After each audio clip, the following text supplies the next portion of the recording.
Bismillahirrahmanirrahim. Alhamdulillahi rabbil alamin wassalatu wassalamu ala rasuli rabbil alamin nabiyyina wa habibina wa qudwatina Muhammad ibn Abdullah wa ala alihi wa sahbihi wa man sar ala nahjihi wa ihtada bihadihi wastanna bisunnati ila yaumiddin, amma ba'du. Yang dihormati pengacara majlis, yang dimuliakan pengurusan Global Ihsan, semua penasihat dan para warga kerja, presiden dan warga kerjanya, serta muslimin dan muslimat, para pencinta ilmu, pencinta Al-Quran sekalian, Assalamualaikum warahmatullahi wabarakatuh. Alhamdulillah, syukur kita kepada Allah Azza wa Jalla kerana pada hari ini 19 Ogos 2022 bersamaan dengan 11 Muharram 21 Muharram 1444, kita dapat sambung kembali pengajian kita dalam tafsir Aisarut Tafasir. Tafsir Aisarut Tafasir. Aisar itu mana tafsir yang mudah. InsyaAllah Allah Ta'ala permudahkan urusan kita. Allah Ta'ala mudahkan pengajian kita. Siapa saja yang semangat belajar, insyaAllah dipermudahkan segala urusannya. Allah Ta'ala beri kepada kita kepahaman yang baik dalam ilmu Al-Quranul Karim. Kerana tanpa Al-Quran kita tak akan ke mana. Tanpa memahami Al-Quran manusia akan jadi lara. Maka inilah kepentingannya kita mengambil ilmu tadabbur Al-Quran. Jadi Alhamdulillah, terima kasih kepada sahabat-sahabat kita di Global kerana masih lagi memberi ruang kepada sahabat-sahabat untuk bertalaqi tafsirul Quran Aisarut Tafasir. Kitab kitanya seperti yang tertera di belakang saya tu, nampak kitab comel kan? Ya, sudah ada yang beli kitab, ada yang tak beli lagi, ada yang saya tak tahu kitab ni besar, ada PDF ke tidak dalam bahasa Melayu. Kalau dalam bahasa Arab memang ada PDF. Boleh je. Sahabat-sahabat ustaz-ustaz kita yang boleh bahasa Arab tu suka nak beli kitab ni, kita ambil yang PDF insya-Allah. Jadi sambungan pengajian kita pada kali ini di ayat 18 sehingga ayat 20. Ayat 18 sehingga ayat 20. Para jemaah boleh bersedia untuk buka Al-Quran. Tak kiralah. Kalau buka tafsir yang kita baca pagi pun tak apa. Dia panggil tafsir Pimpinan Ar-Rahman pun boleh. Ataupun kita ambil tafsir yang kita belajar ini pun boleh. Yang pentingnya bagi anak kita ada kitab. Kita ada kitab, kita ada pen untuk mencatat supaya kita rasa belajar itu bertalaqi. Belajar itu iaitulah kita hidupkan majlis ilmu dengan belajar, berkitab, mengaji, menghayati apa yang kita pelajari insya-Allah. Jadi nak hidupkan budaya belajar ni bukan senang. Hidupkan budaya belajar itu bukan senang. Sebab sekarang ni orang suka mendengar, tak suka belajar. Tak suka bertalaqi. Ya, dia dengar suka. Ya, kalau buat dengar, semangat lalu. Tapi kalau kita tanya apa yang didengari, tak lupa balik. Baik, pada jemaah sekalian, sebagai melangkah mengambil keberkatan, kita baca dulu ayat yang kita nak tadabbur, yang kita nak tafsir ini, insya-Allah. Ayat 18 hingga 20 suratu Ali Imran. Surah Ali Imran. Tengok suratu Ali Imran. A'udzu billahis samii'il 'aliim minasy syaithaanir rajiim. Syahidallahu annahu la ilaha illa huwa wal malaikatu wa ulul ilmi qa'iman bil qist. La ilaha illa huwal azizul hakim. Inna ad-dina 'inda Allahil Islam. Wa makhtalafa alladhina utul kitaba illa min ba'di ma ja'ahumul ilmu baghyan bainahum. وَمَنْ يَكْفُرْ بِآيَاتِ اللَّهِ فَإِنَّ اللَّهَ سَرِيعُ الْحِسَابِ فَإِنْ حَاجُّوكَ فَقُلْ أَسْلَمْتُ وَجْهِيَ لِلَّهِ وَمَنِ اتَّبَعَنِ وَقُلْ لِلَّذِينَ أُوتُوا الْكِتَابَ وَالْأُمِّيِّينَ أَأَسْلَمْتُمْ فَإِنْ أَسْلَمُوا فَقَدِ اهْتَدَوْا وَإِنْ تَوَلَّوْا فَإِنَّمَا عَلَيْكَ الْبَلَاغُ وَاللَّهُ بَصِيرٌ بِالْعِبَادِ. Ayat 18 sehingga ayat 20 surah Ali Imran. Para jemaah sekalian, dalam ayat yang kita baca ini Allah Ta'ala nyatakan persaksian. Allah sendiri menyaksikan. Kemudian diikuti oleh para malaikat yang mulia. Kemudian diikuti oleh ulul ilmi, orang yang punya ilmu. Siapa? InsyaAllah dalam perbahasan kita akan tengok sekejap lagi man huwa ulul ilmi. Siapakah yang dikatakan orang yang berilmu itu? Man, siapa? Baik, kita pergi kepada kitab. Nah, oleh kerana kita ada kitab Aisarut Tafasir, tuan-tuan pun dah beli kitab, maka kita baca kitab. Menarik, saya suka kitab ini. Dia ringkas, mudah, tapi insya-Allah lah untuk kita nak faham ayat yang kita baca ni, insya-Allah boleh. Ayat yang ke-18, ayat 18 ini,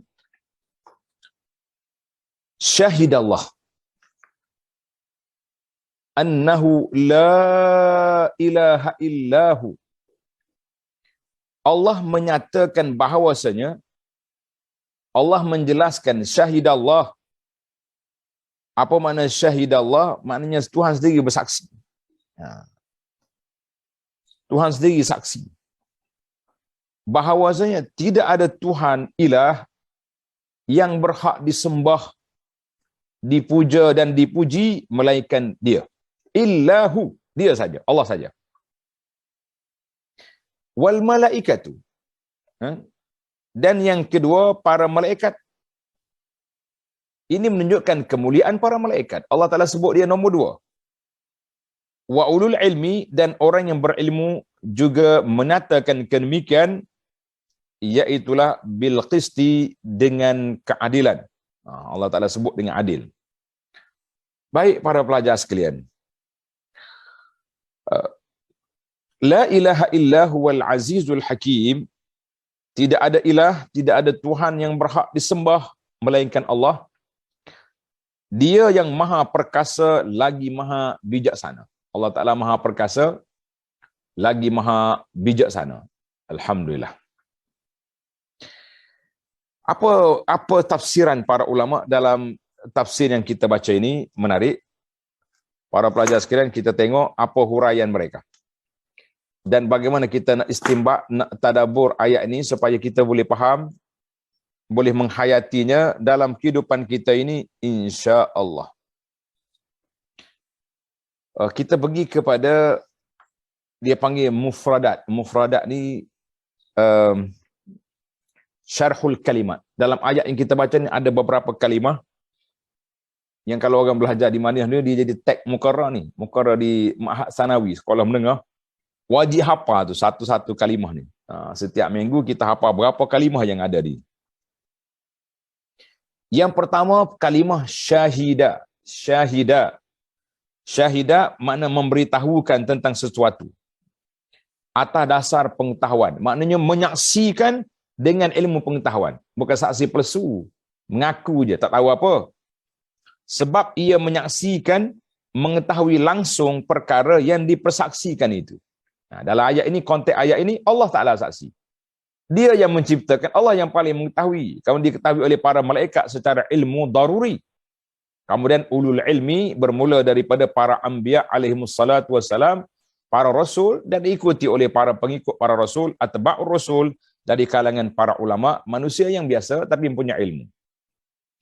La ilaha illahu, tidak ada Tuhan yang berhak disembah baik di bumi maupun di langit kecuali Allah yang maha mulia dan maha luhur, maha mengetahui.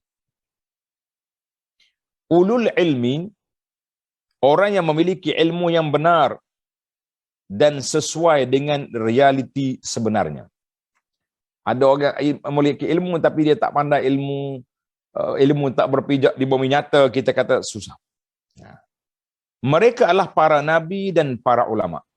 Maknanya barisan hadapan nabi, rasul, kemudian diikuti oleh para ulama ar-rabbaniyin, ulama yang mengikut ajaran, menyambung lidah nabi mereka alaihimussalatu wassalam. Al-qisti, dengan mana keadilan dalam menentukan hukum, ucapan dan perbuatan. Mana bil qisti, dengan adil. Kita bukan jadi saksi yang tak adil. Sekarang ni suka nak cari saksi tak adil.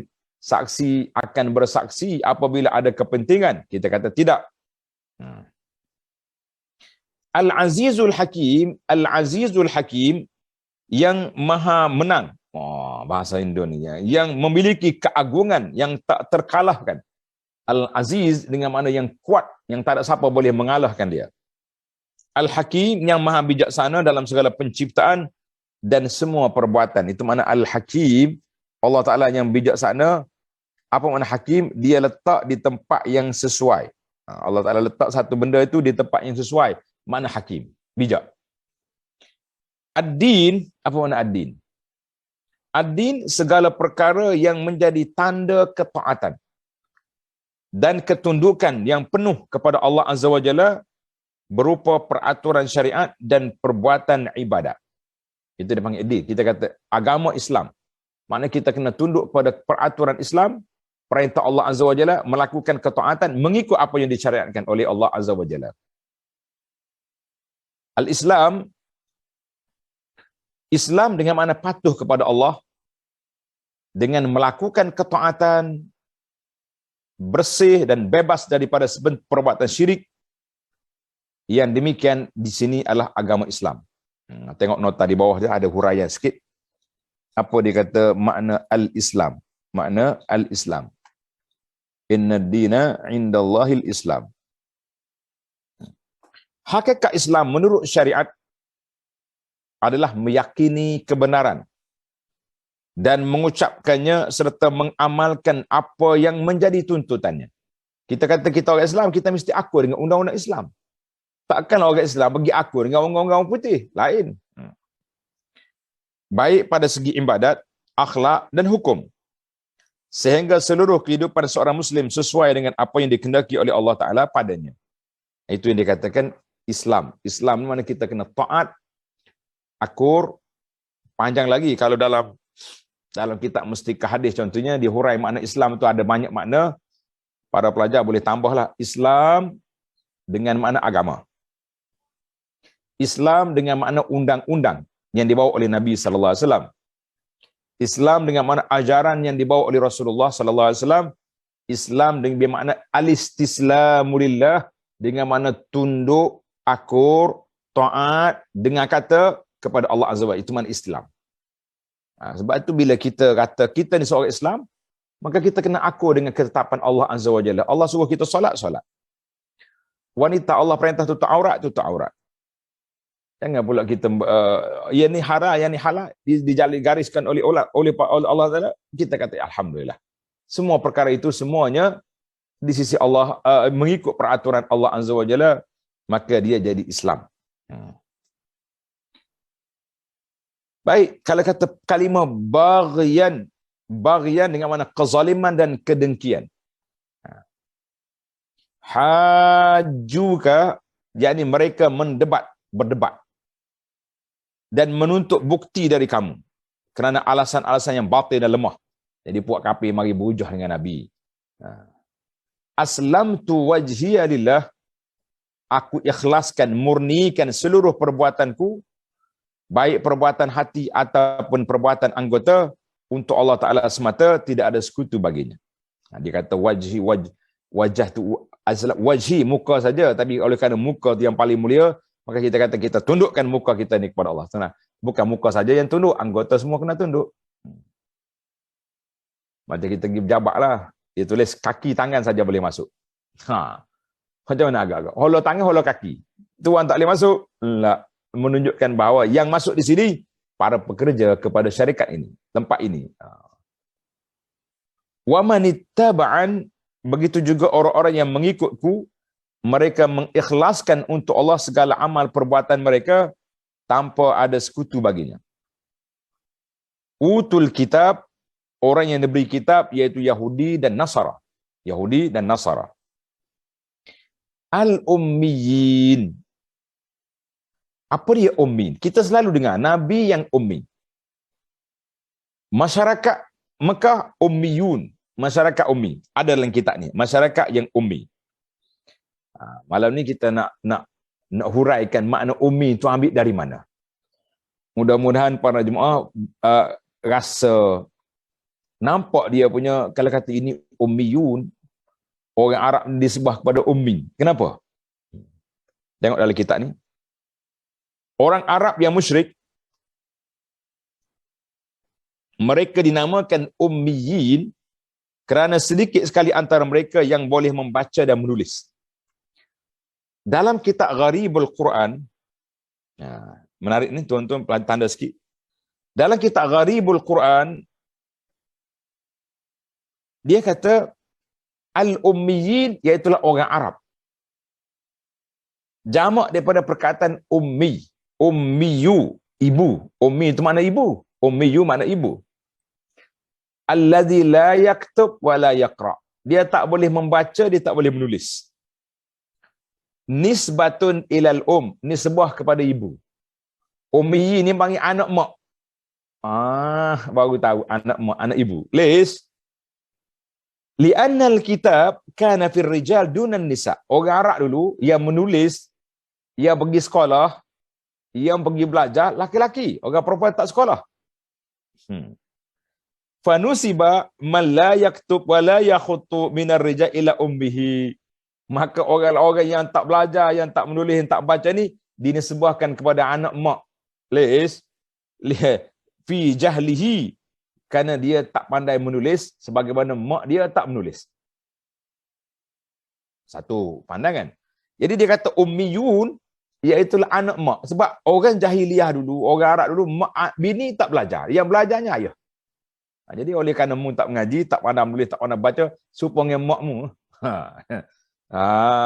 Sedap juga dalam perbahasan bahasa Gharibul Quran ni. Au mansubun ilal ummatil ummiyah, ataupun nisbahkan kepada umat yang tak membaca, tak menulis. Masyarakat ni tak membaca menulis, maka dia panggil ummiyun. Allati hiya ala asli wiladati ummahatihim, mengikut seperti anak yang dilahirkan oleh maknya, tak pandai baca, tak pandai menulis. Jadi al-ummiyah dengan mana ghaflah wal jahalah wa qillatil ma'rifah. Kalau kata puak ummi, yang ni puak yang jahil, yang tak pandai membaca, tak pandai menulis, tak ada maklumat, tak ada knowledge, tak ada pengetahuan. Baiklah, itu kalimah ummiyun. Aslamtum. Huruf hamzah yang pertama istifham. Aslam. Dua huruf tu. Huruf yang pertama hamzah yang pertama istifham, kata tanya. Adakah? Tetapi yang dimaksud di sini adalah perintah. Adakah kamu masuk Islam? Yakni masuklah kalian ke dalam agama Islam. Hal itu lebih baik bagi kamu kerana kebenaran telah nampak jelas, cahayanya bersinar terang di tengah-tengah kamu lantaran ada kitab Allah dan Rasulnya sallallahu alaihi wasallam. Tapi apa boleh buat? Quran ada di tangan, Rasul ada di depan, tapi mereka masih lagi ummiyu. Mereka tak tahu apa. Aslamtum fa in aslamu, jika mereka memenuhi ajakanmu, jemputan kamu, dakwah kamu dan masuk Islam, berarti mereka telah mendapatkan petunjuk menuju jalan keselamatan. Wa in tawallau, jika mereka berpaling dari kebenaran sesudah mereka mengetahuinya dan mereka meninggalkannya sesudah mereka melihatnya, maka sikap mereka itu tidak akan membahayakan kamu, sebab kewajipanmu hanyalah menyampaikan kebenaran dan hal itu telah engkau sampaikan. Itu dia panggil mufrad kalimat, syarhu al-kalimat. Sekarang kita masuk kepada huraian ayat. Kita lagi kepada huraian ayat. Ayat ni Allah Ta'ala kata apa kepada kita? Syahidallah, tadi saya baca ayat yang pertama, syahidallahu annahu la ilaha illahu. Allah Ta'ala yang jadi saksi. Allah Ta'ala yang bersaksi. Tengok huraian ayat secara umum. Allah Subhanahu wa Ta'ala yang Maha Agung memberitahu kepada kita bahawa dia bersaksi. Yukhbirul Jabbar Azza wa Jalla annahu syahida. Allah sendiri memberitahu kepada kita, dia bersaksi bahawa tidak ada Tuhan yang berhak disembah kecuali dia. Ayat 1. Tengok nota di bawah. Nota 48. Diriwayatkan bahawa sesiapa yang membaca ayat ini dan seterusnya. Dengar ni. Siapa dia baca ayat ini dan seterusnya, tuan-tuan tandalah. Tuan penulis kitab ni dia tak tanda. Sepatutnya ditanda. Saya semak tadi dalam beberapa buah kitab, di antaranya Ibnul Jauzi fil Ilal, dia kata baca riwayat ini tidak sahih. Kalau nak kata dari Nabi sallallahu alaihi wasallam, tidak sahih. Tuan-tuan tandalah tepi kitab. Riwayat yang 48 itu la yasih, kata Ibnul Jauzi, dan kata Syekh Nasiruddin Albani, dia kata mungkar. Jadi kita tak baca-bacalah. Kan? Kita ambil yang jelas, yang sahih. Alhamdulillah. Apa makna bersaksi? Tengok apa makna bersaksi. Cuba para jemaah tengok semula kepada nota kaki nombor 45. Balik semula ke nota 45, ada riwayat di sini. Al-Imamul Kalbi meriwayatkan sebagaimana yang dinukil oleh Imamul Qurtubi bahawa ketika Rasulullah sallallahu alaihi wasallam muncul, diutuskan oleh Allah Azza wa Jalla, mana Nabi telah menzahirkan diri dia sebagai seorang Rasul, sebagai seorang Nabi, datanglah dua orang pendeta Yahudi dari negara Syam.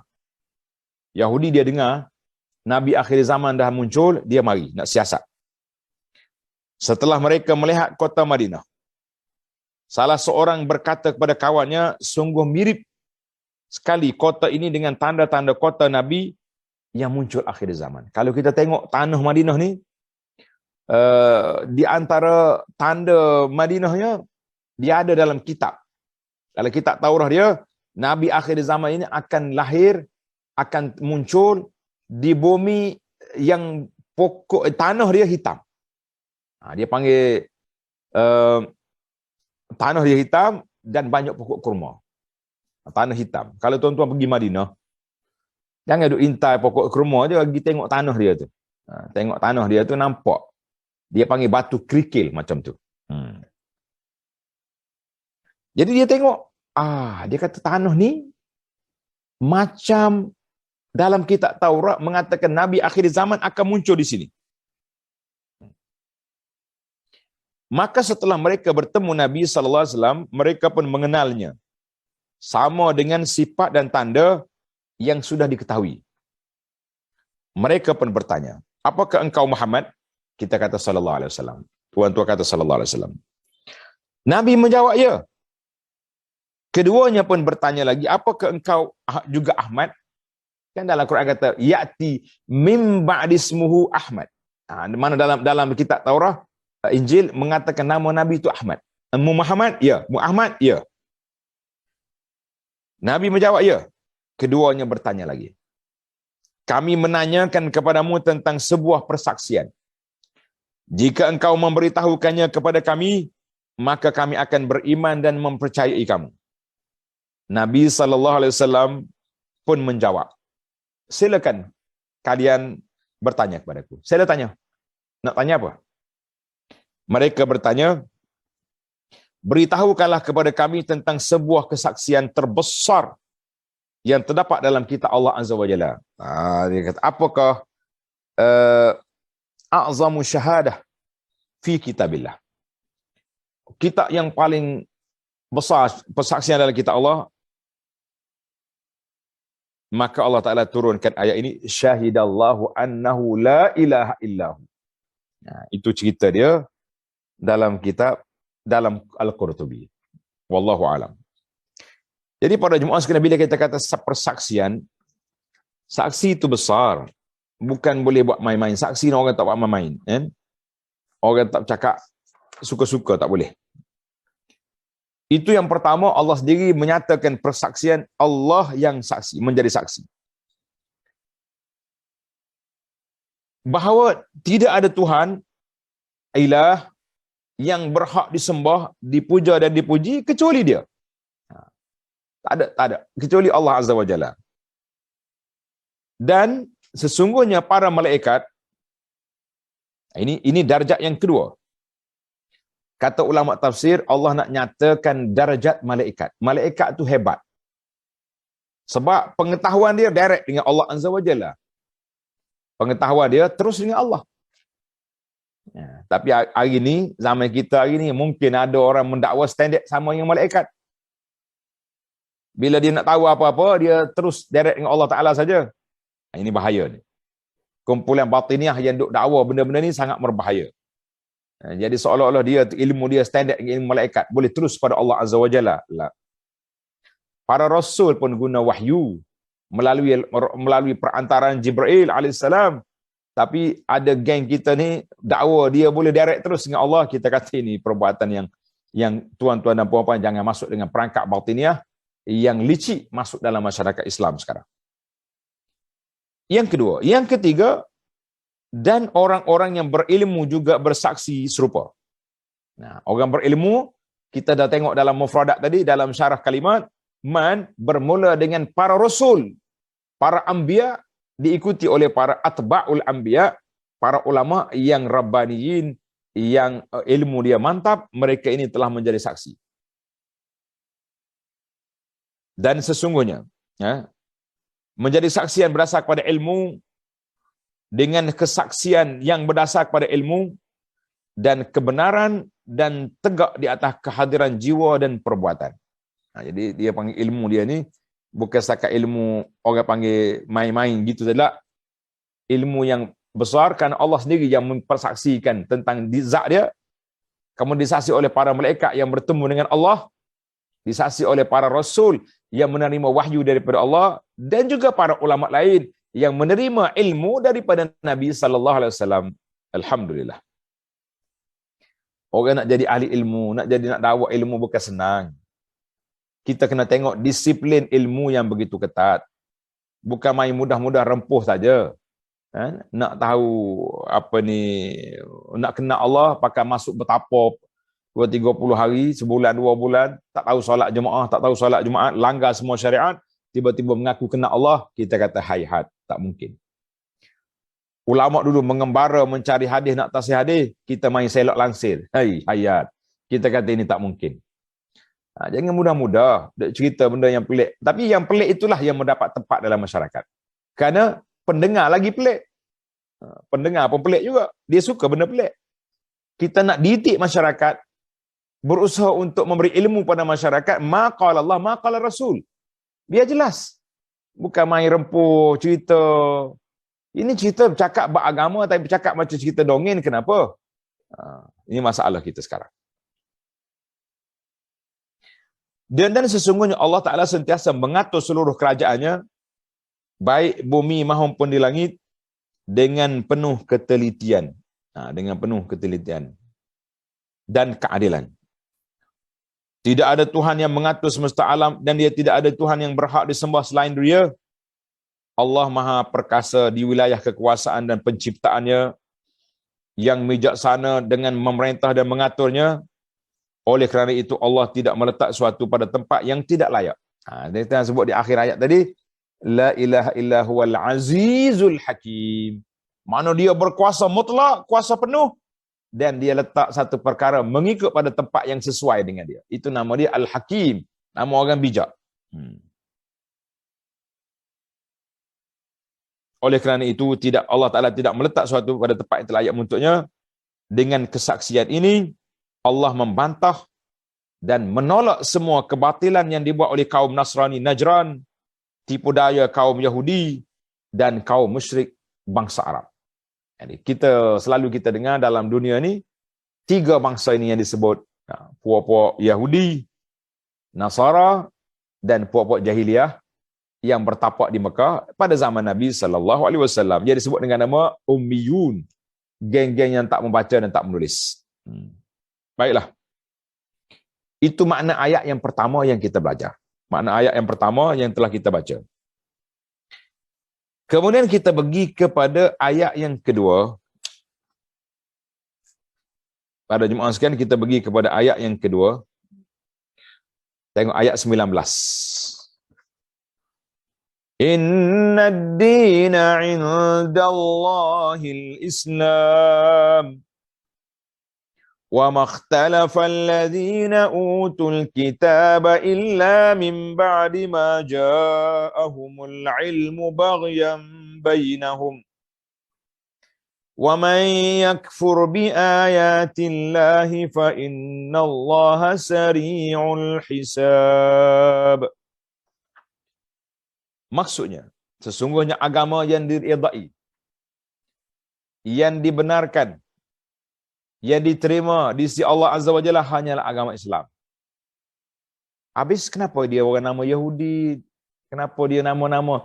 Kita kata semua para anbiya nama dia Islam belaka. Agama dia satu ya. Cuma syariat dia berbeza. Itu syariat berbeza tapi agamanya satu. Tiada perselisihan, tidak berselisih orang-orang yang telah diberi Alkitab kecuali sesudah datang pengetahuan kepada mereka. Kerana kedengkian yang ada di antara mereka. Na'udzubillah. Ini punca besar berusak kita ni. Mari daripada sifat hasad. Dengki.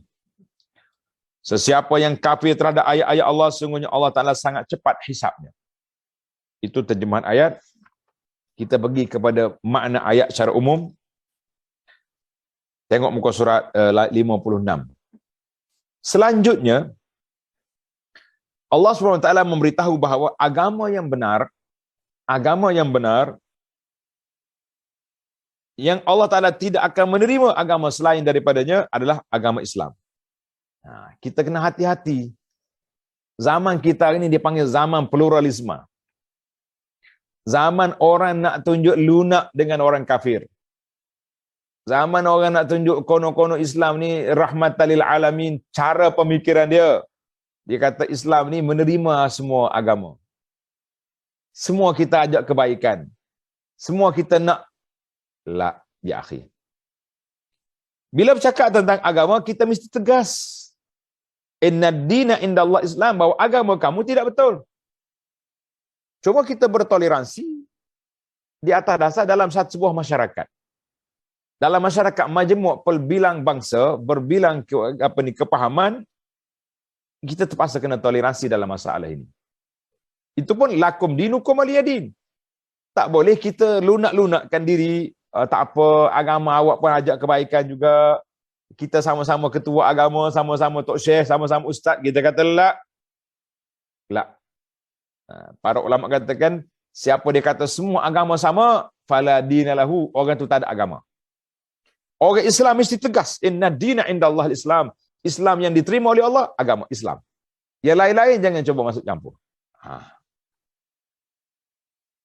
Agama yang berdiri di atas prinsip toleransi, kepatuhan, prinsip totalitas, maknanya sepenuhnya kepatuhan dan ketaatan kepada Allah Azza wa Jalla dan kemurnian yang sempurna dari segi bentuk, kemurnian yang bentuk daripada segala kesyirikan kepada Allah Azza wa Jalla. Kita murnikan kepahaman kita, pegangan kita, akidah kita daripada sebarang bentuk syirik. Jangan ada orang kacau. Syirik-syirik jangan masuk. Agama yang terdiri dari prinsip kepatuhan dan ketaatan kepada Allah dan memurnikan kepahaman daripada segala bentuk syirik sekutu kepada Allah Ta'ala, maka Allah Ta'ala telah menjelaskan inna dina indallahil Islam. Agama yang Allah terima yang Allah Ta'ala iktiraf, yang Allah Ta'ala reda, iaitu Islam saja. Yakni dalam hukum dan putusannya adalah Islam. Tengok hadis di bawah. Nabi SAW bersabda, Nabi kata apa?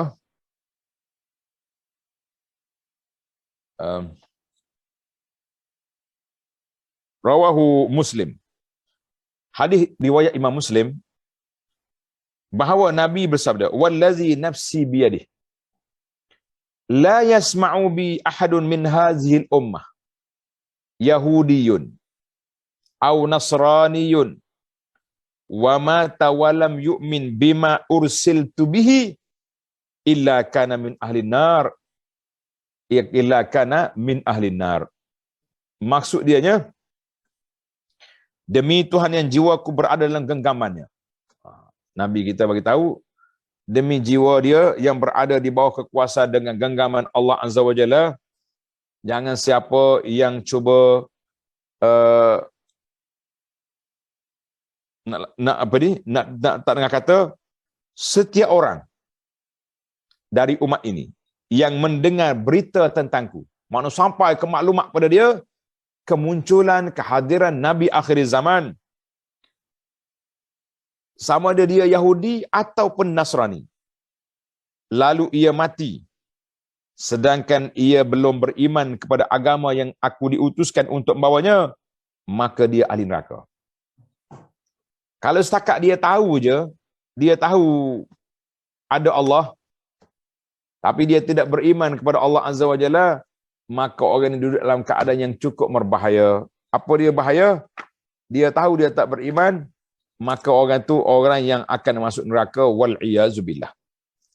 Wal-iyazubillah. Jadi kita jangan cuba berani dalam masalah ini. Sedangkan selain agama Islam tidak diterima dan tidak diredai oleh Allah Azza wa Jalla. Kemudian Allah Ta'ala memberitahu tentang keadaan kaum Nasrani dari Najran yang berdebat secara tidak benar kepada Rasulullah sallallahu alaihi wasallam. Jadi puak-puak Najran, kita ni masih daripada awal cerita dulu.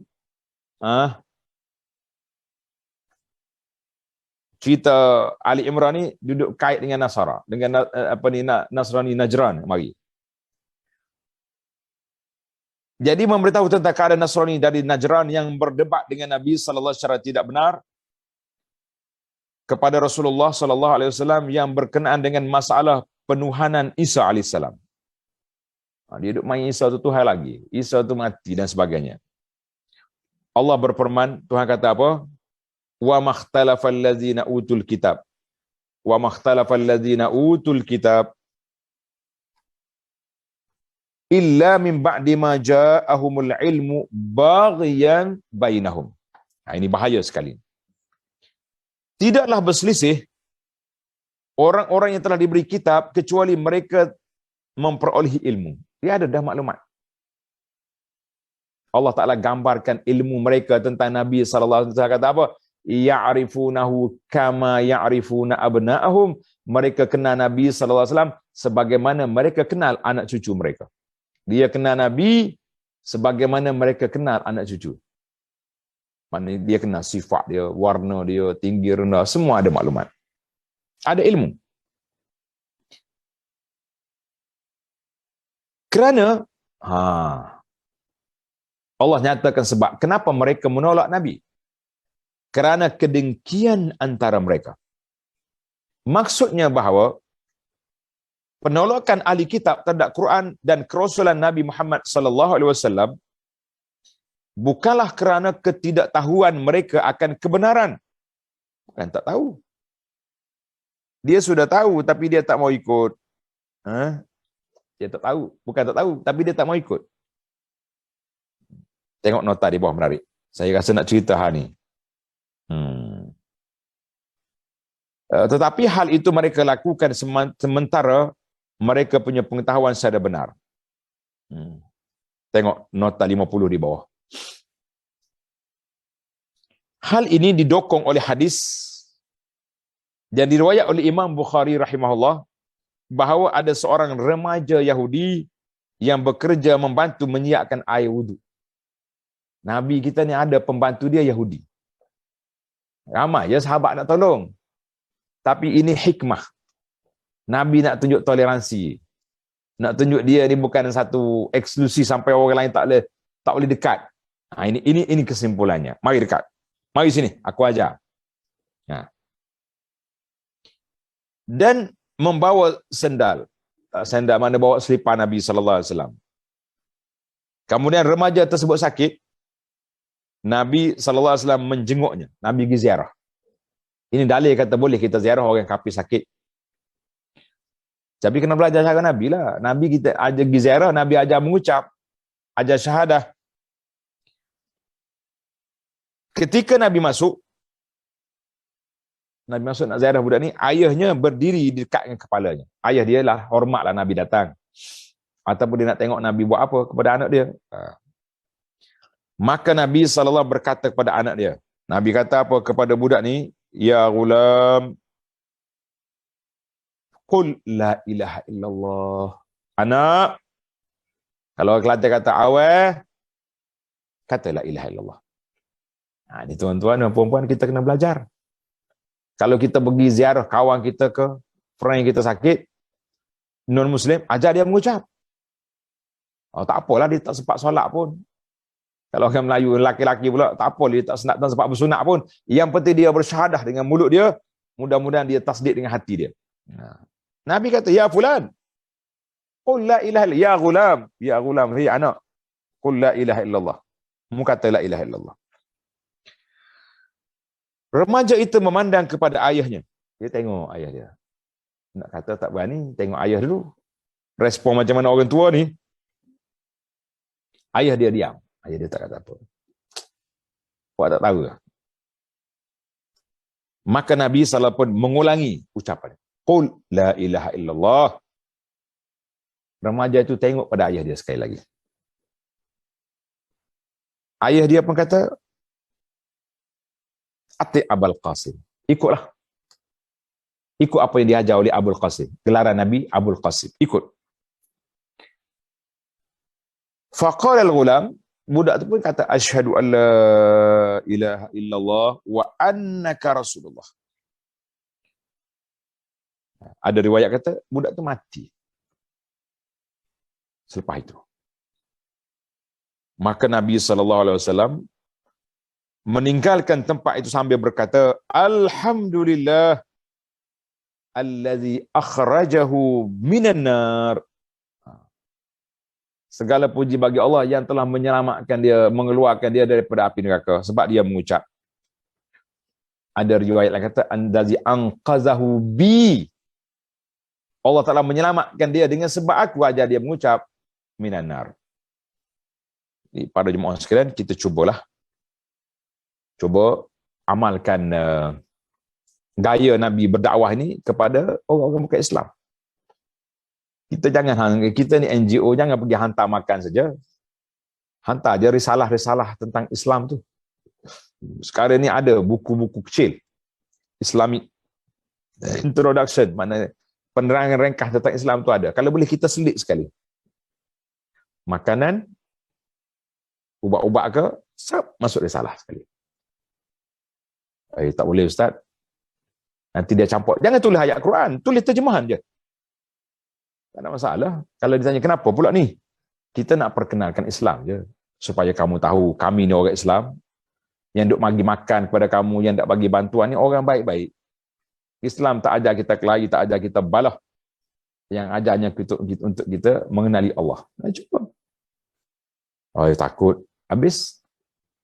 Nanti dia orang tak terima kita punya beras, dia tak terima tak apa. Dia tutup pintu, kita pun pergi cari tempat lain. Banyak lagi. Baiklah. Yang mendorong penolakan mereka, yang kemudiannya berakibat pada munculnya fitnah, peperangan dan tersia-sia agama, iaitulah sifat hasad, dengki dan zalim mereka.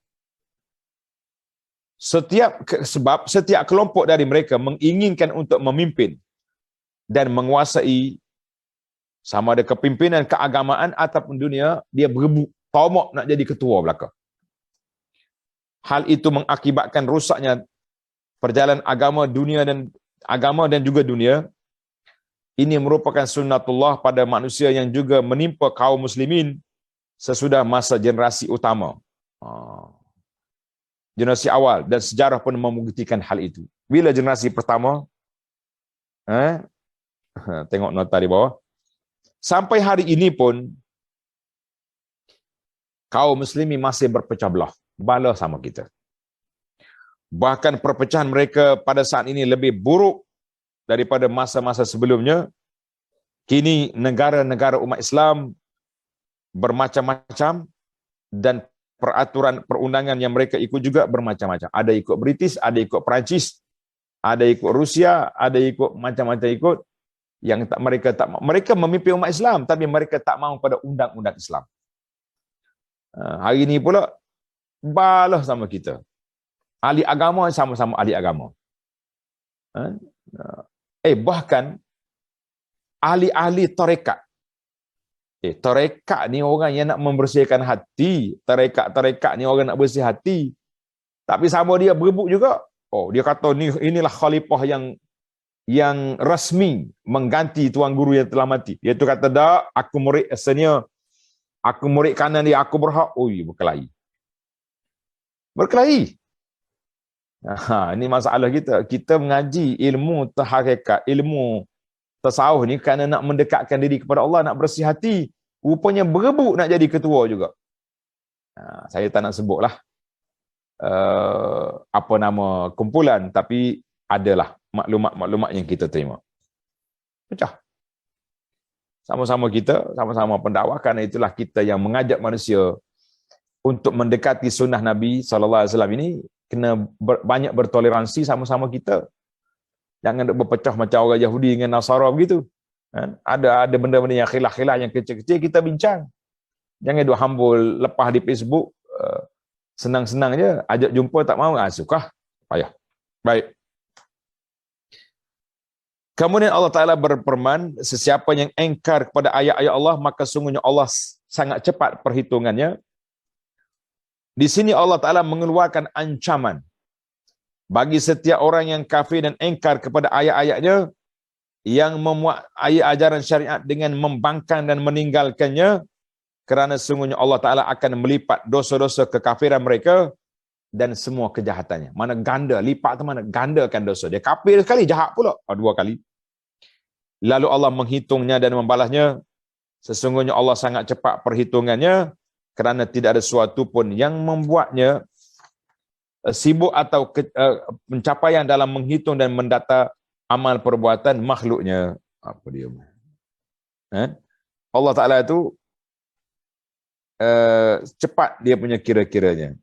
Allah Ta'ala cepat kira-kira dia.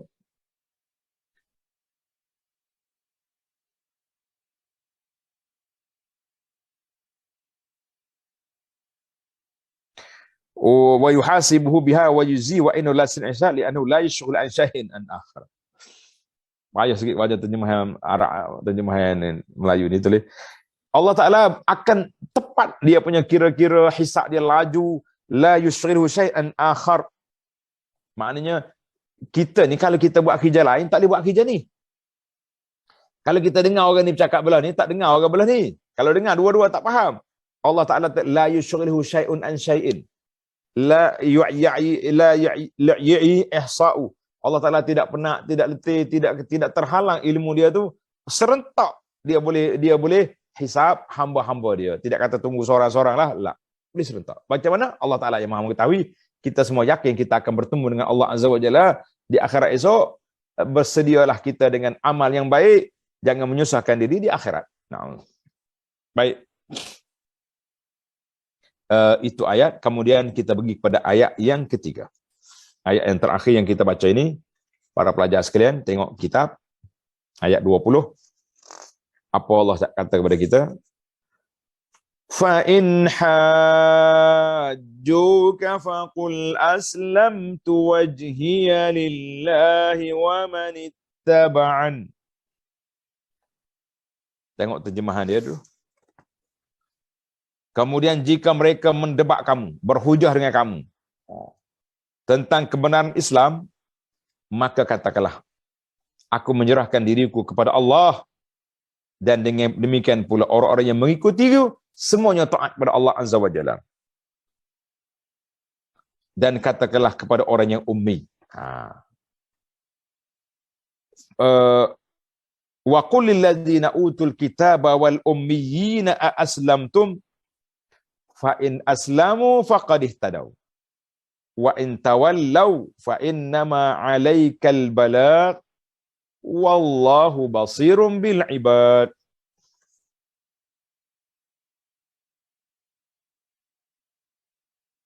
Dan katakanlah kepada orang-orang yang ummi. Ada meninggal sini. Tuhan kata, wa qul lil ladzina utul kitaba wal ummiyin. Tuan-tuan tambah. Dan katakanlah kepada orang yang ummi, orang yang mempunyai kitab, orang-orang yang punya kitab, Yahudi, Nasara, dan orang yang ummi. Orang ummi itu maksudnya Arab Mekah. Geng-geng yang tak baca, tak menulis. Itu dia panggil Arab ummi. Apakah kamu mahu masuk Islam? Aslam tu masuk Islam? Jika mereka masuk Islam, sesungguhnya mereka telah mendapat petunjuk, dan jika mereka berpaling tak mahu Islam, maka kewajipan kamu hanyalah menyampaikan ayat-ayat Allah, dan Allah Maha melihat dan akan hamba-hambanya. Alhamdulillah. Tuan-tuan dan puan-puan kata Alhamdulillah.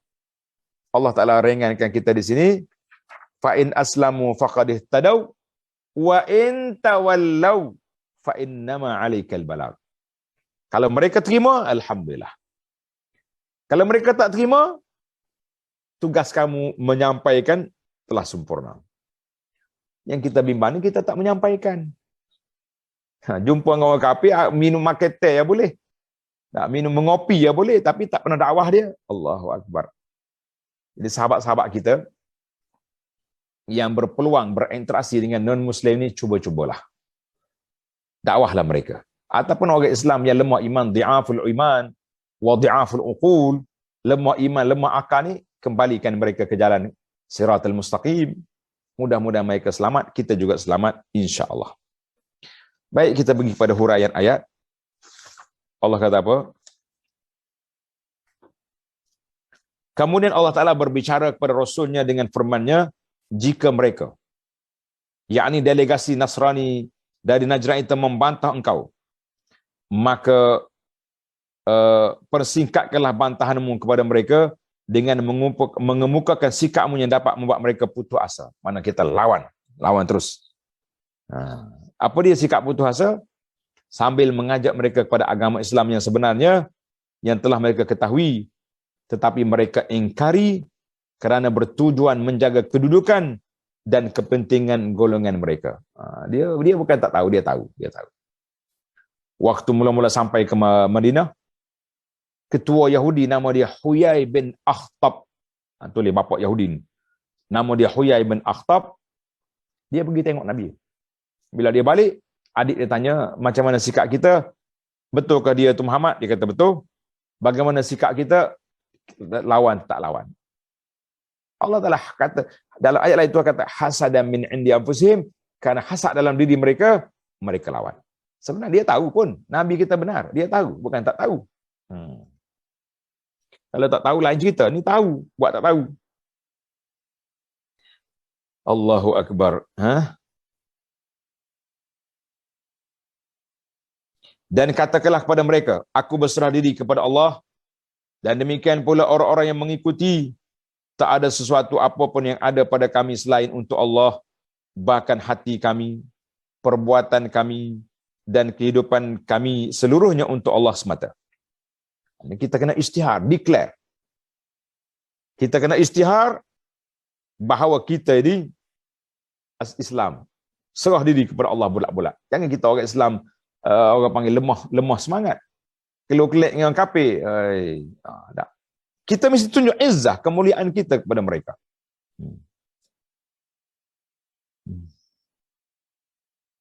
Kerananya, kalian semua, wahai ahli kitab, dan orang-orang ummi yang buta, menulis tak menulis baca Arab, hendaklah berserah diri kepada Allah dengan masuk agama Islam.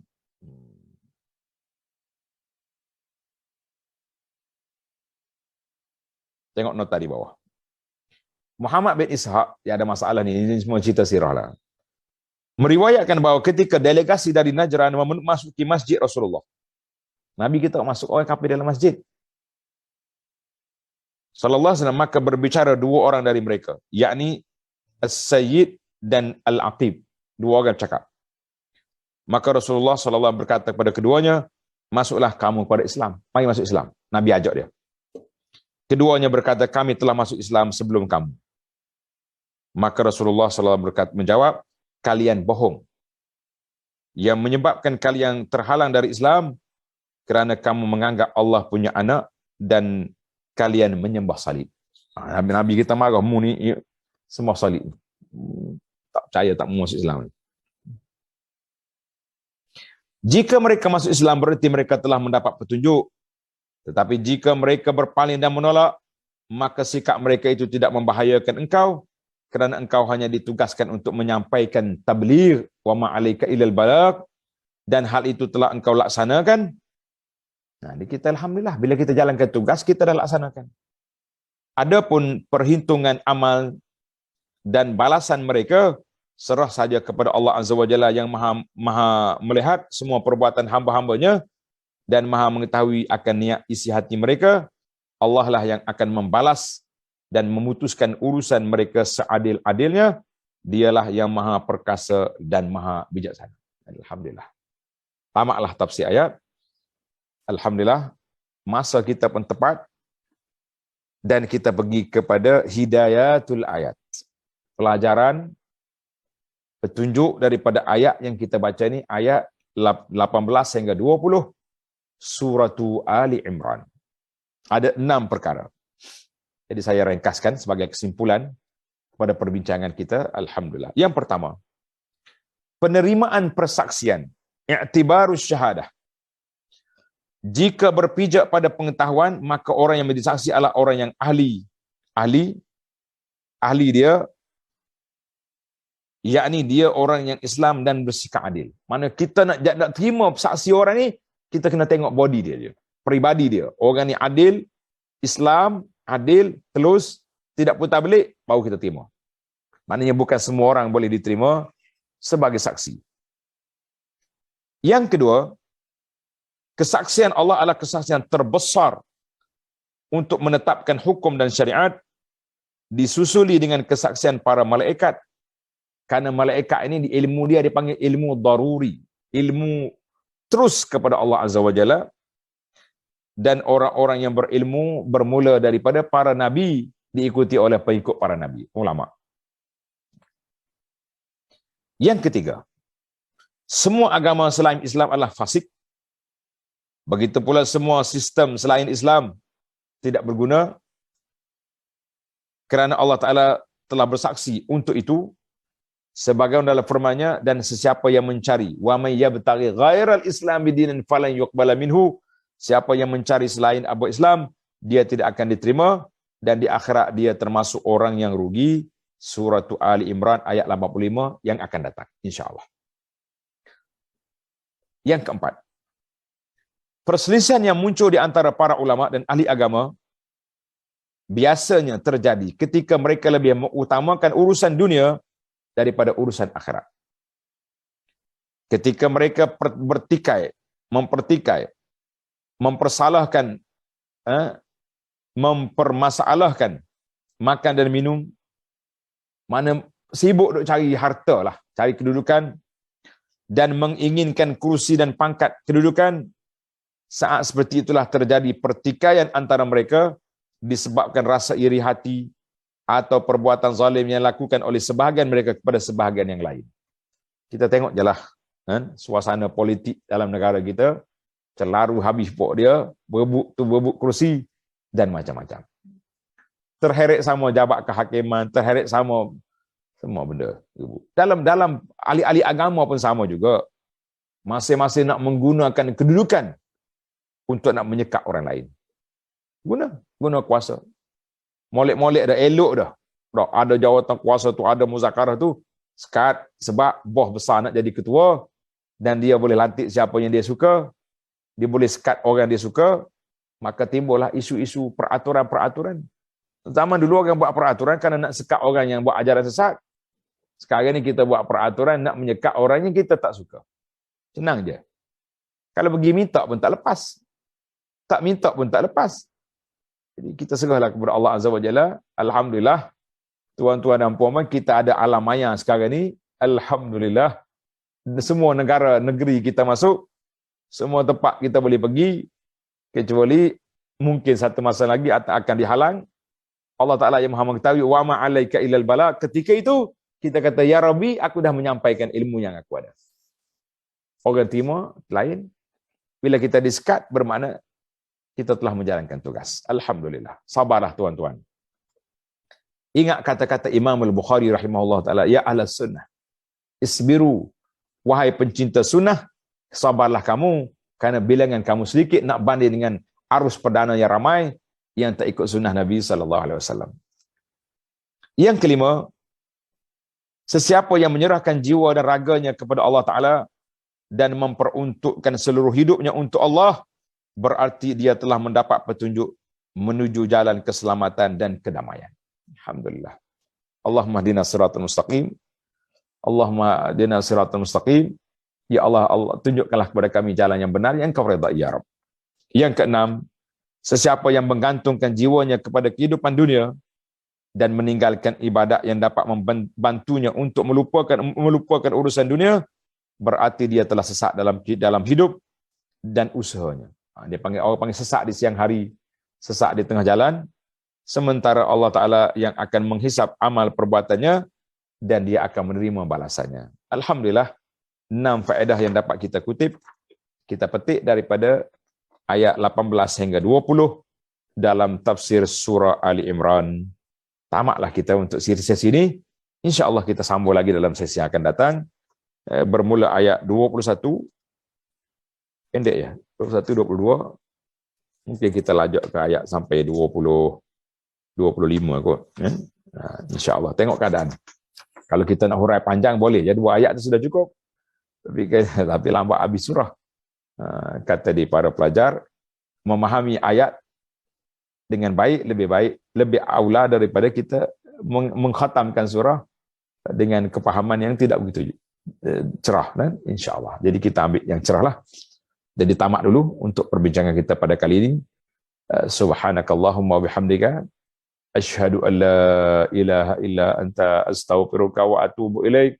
Wa sallallahu ala nabiyyina Muhammadin wa ala alihi wa sahbihi ajma'in walhamdulillahi rabbil alamin. Wassalamualaikum warahmatullahi wabarakatuh.